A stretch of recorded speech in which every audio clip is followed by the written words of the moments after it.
વિવિધ વકીલ મંડળોની જેમ ગત રોજ રાજકોટ જિલ્લાના ઉપલેટા વકીલ મંડળની યોજાયેલી ચૂંટણી માટે ગઈકાલ સવારથી વકીલોનું મતદાન 11 વાગ્યાથી શરૂ થયું હતું, જે બપોરે 1 વાગ્યા સુધી 68% મતદાન પૂર્ણ થયું હતું.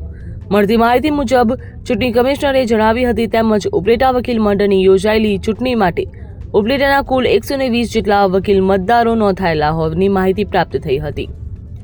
ત્યારે શાંતિપૂર્ણ રીતે યોજાયેલા આ મતદાનમાં પ્રમુખ પદના 3 ઉમેદવારો અને ઉપપ્રમુખ પદ માટેના બંને ઉમેદવારો સહિતનાઓ પણ અનેક સાથે બેસતા જોવા મળ્યા હતા. ગુજરાતમાં આજ વખતે 250 કરતાં વધારે વકીલ મંડળોની ચૂંટણી યોજાવાની હતી તેવી માહિતી સામે આવી હતી. ત્યારે મતદાન પૂર્ણ થયા બાદ સાંજે 5:30 વાગ્યા બાદ મતગણતરી શરૂ કરવામાં આવી હતી.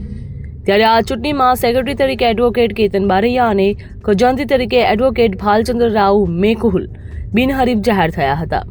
પ્રમુખ પદ માટે વર્તમાન પ્રમુખ એડવોકેટ નિલેશ જોશી, પૂર્વ પ્રમુખ એડવોકેટ જિગ્નેશ ચંદ્રવાડિયા અને સિનિયર એડવોકેટ કિશોર રાણીગા વચ્ચે મુકાબલો થયો હતો. તો ઉપપ્રમુખ પદ માટે એડવોકેટ વિડલ કાલાવાડિયા અને એડવોકેટ સુમિતા સિરારા વચ્ચે જંગ જામી હતી. ત્યારે કુલ 120 મતદારો પૈકી 109 જેટલા મતદારોએ મતદાન કર્યું હતું.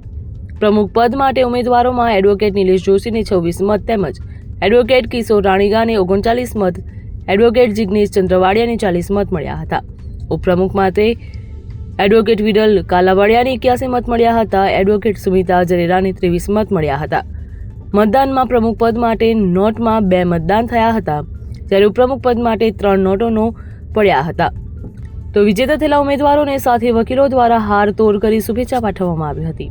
બ્યુરો રિપોર્ટ, ખબર ગુજરાત લાઈવ.